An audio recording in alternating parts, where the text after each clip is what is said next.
جی ناظرین، ایک بار پھر آپ کو خوش آمدید کہتے ہیں۔ بریک پہ جانے سے پہلے کیری لوگر بل کے حوالے سے کیا تحفظات اس وقت ہمارے سیاستدانوں کے جو ڈیفرنٹ سیاسی جماعتوں سے تعلق رکھتے ہیں ان کے اندر پائے جاتے ہیں، اور پارلیمنٹ میں اگر اس معاملے پہ بحث ہوگی تو اپوزیشن جماعتیں کس طرح سے اس ایشو کو ریز کریں گی؟ ہمارے ساتھ اس وقت امریکہ سے براہ راست موجود ہیں حسین حقانی صاحب، پاکستان کے ایمبیسیڈر ہیں واشنگٹن میں۔ السلام علیکم حسین حقانی صاحب۔ وعلیکم السلام آسما جی حسین حقانی صاحب، آپ سے یہ جاننا چاہیں گے جس میں کیری لوگر بل کے حوالے سے ہماری ڈیفرنٹ پولیٹیشین سے بات ہوئی اور انہوں نے بہت ساری ریزرویشنز کا اظہار کیا ہے۔ ان کا یہ کہنا ہے کہ پاکستان کی جس میں جو تنظیمیں جن پہ پابندی تو لگائی گئی ہے ان کا ذکر کیا گیا ہے، مدارس کا ذکر کیا گیا ہے جو سیف ہیونز ہیں ٹیررسٹ کے لیے، تو ان کا یہ کہنا ہے کہ اس میں گورنمنٹ آف پاکستان نے ایڈمٹ کر لیا ہے کہ ہمارے ملک میں ایسا کام ہو رہا ہے۔ بنیادی طور پہ آسما اس سے پہلے کہ آپ بات مکمل کریں، میں پوری دلیل جانتا ہوں، لیکن اس میں بھولپن کی بات یہ ہو رہی ہے کہ کیری لوگر بل حکومت پاکستان نے تو منظور نہیں کیا، یہ تو امریکہ کی سینٹ نے منظور کیا ہے۔ اگر پاکستان کے پارلیمنٹ یہ فیصلہ کرے کہ نہیں جی ہمیں اس کی شرطیں منظور نہیں ہیں تو پاکستان امداد لینے سے انکار کر سکتا ہے۔ اس میں پاکستان کی حکومت پہ تنقید کا کیا جواز بنتا ہے یہ میری سمجھ میں نہیں آ رہا۔ امریکہ کا ایک خود مختار ادارہ ہے جو ان کا سینٹ ہے، امریکہ کی کانگریس ہے، وہ پاکستان کو امداد دینا چاہتے ہیں اور انہوں نے کہا ہے کہ ہم یہ رقم دیں گے آپ کو، یہ 3 گنا رقم ہے پہلے سے زیادہ، $1.5 ارب سالانہ آپ کو ملیں گے اگلے 5 سال تک۔ اتنی امداد امریکہ نے کبھی پاکستان کو غیر فوجی مقاصد کے لیے نہیں دی۔ ساتھ ہی ساتھ انہوں نے فوجی امداد بھی برقرار رکھی اور وہ الگ ہوگی اس $1.5 ارب۔ چلے بالکل آپ اس کے بعد ان کے کانگریس سنیں نا، ان کے کانگریس مینوں اور سینیٹوں نے یہ فیصلہ کیا ہے کہ ہم اگر امداد دیں گے پاکستان کو تو ہماری سیکرٹری آف اسٹیٹ کو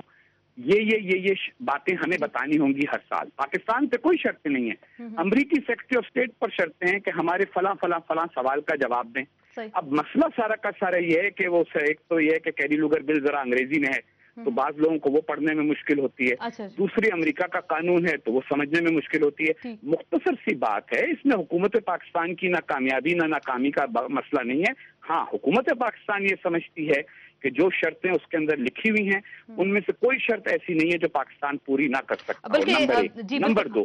آج تک پاکستان کو $1 بھی جو پاکستان کو امداد کا ملا ہے تاریخی طور پہ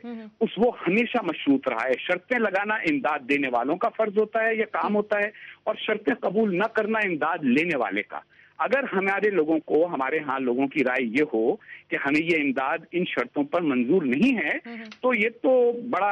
آسان فیصلہ ہے، یہ کہہ سکتے ہیں کہ ہمیں قبول نہیں ہے۔ جنرل ضیاء الحق کے زمانے میں جب پاکستان کو امدادی پیکج ملا تھا جو اس سے کہیں کم تھا، اس میں 12 سرٹیفکیٹس کی ریکوائرمنٹ تھی جو امریکی صدر کو ہر سال جاری کرنا ہوتے تھے کانگریس کے نام۔ لیکن ایک ریزرویشن اس کیری لوگر بل میں آسما ایک پریزیڈنشل سرٹیفکیٹ کی ضرورت نہیں، لیکن پھر بھی بالکل آپ بات جاری رکھیں گے۔ میں تھوڑا سا آپ سے یہ جاننا چاہوں گی کہ بہت زیادہ تحفظات اس حوالے سے ہیں، پاکستان کے سیاستدانوں کا یہ کہنا ہے کہ پاکستان کی جو اس وقت گورنمنٹ ہے اس پہ اعتماد نہیں کیا گیا، امریکہ کا یہ کہنا ہے کہ وہ ڈائریکٹ امداد اپنے لوگوں کے ذریعے دے گا، اس کو مینج کرے گا۔ یہ باتیں وہ لوگ کرتے ہیں، یہ باتیں دیکھیں امریکہ جو ہے نا وہ اصل میں دنیا کی سب سے بڑی سپر طاقت ہے جس میں اتنی یونیورسٹیاں ہیں جتنے پاکستان میں PhDs نہیں ہیں۔ اب بدقسمتی سے ہمارے ہاں یہ ٹھیک ہے، ہمیں فیصلے کرنے ہیں کہ ہم امریکہ کے یہ ہمیں فیصلہ کرنا ہے ہم امریکہ کے دوست رہنا چاہتے نہیں رہنا چاہتے۔ اگر پاکستانی قوم فیصلہ کرے گی کہ ہم امریکہ کے دوست نہیں رہنا چاہتے تو انشاءاللہ اسی فیصلے پہ عمل درآمد ہوگا۔ میں یہ عرض کروں گا کہ ہمارے ہاں دیکھیے ہمارے ہاں بات ہے کہ جو تنقید کرنے والے ہیں، جب کارگل کے پہاڑوں سے نیچے اترنا تھا ہمارے سپاہیوں کو تو تب وہ بھی واشنگٹن ہی آئے تھے ان سے بات منوانے کے لیے۔ یہ ساری کہانیاں جو ہیں یہ ہماری بدقسمتی ہے کہ ہم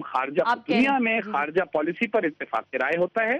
لیکن آپ کہہ رہے ہیں کہ ہمارے یہاں پر اختلاف ہوتا ہے، ہمارے یہاں بہت شارٹ ہے، ہمارے یہاں الٹا کام ہے، ہمارے یہاں آسما خارجہ پالیسی کو استعمال کیا جاتا ہے۔ میں بالکل آپ سے مختصراً یہ جاننا چاہوں گی، ٹائم ہمارے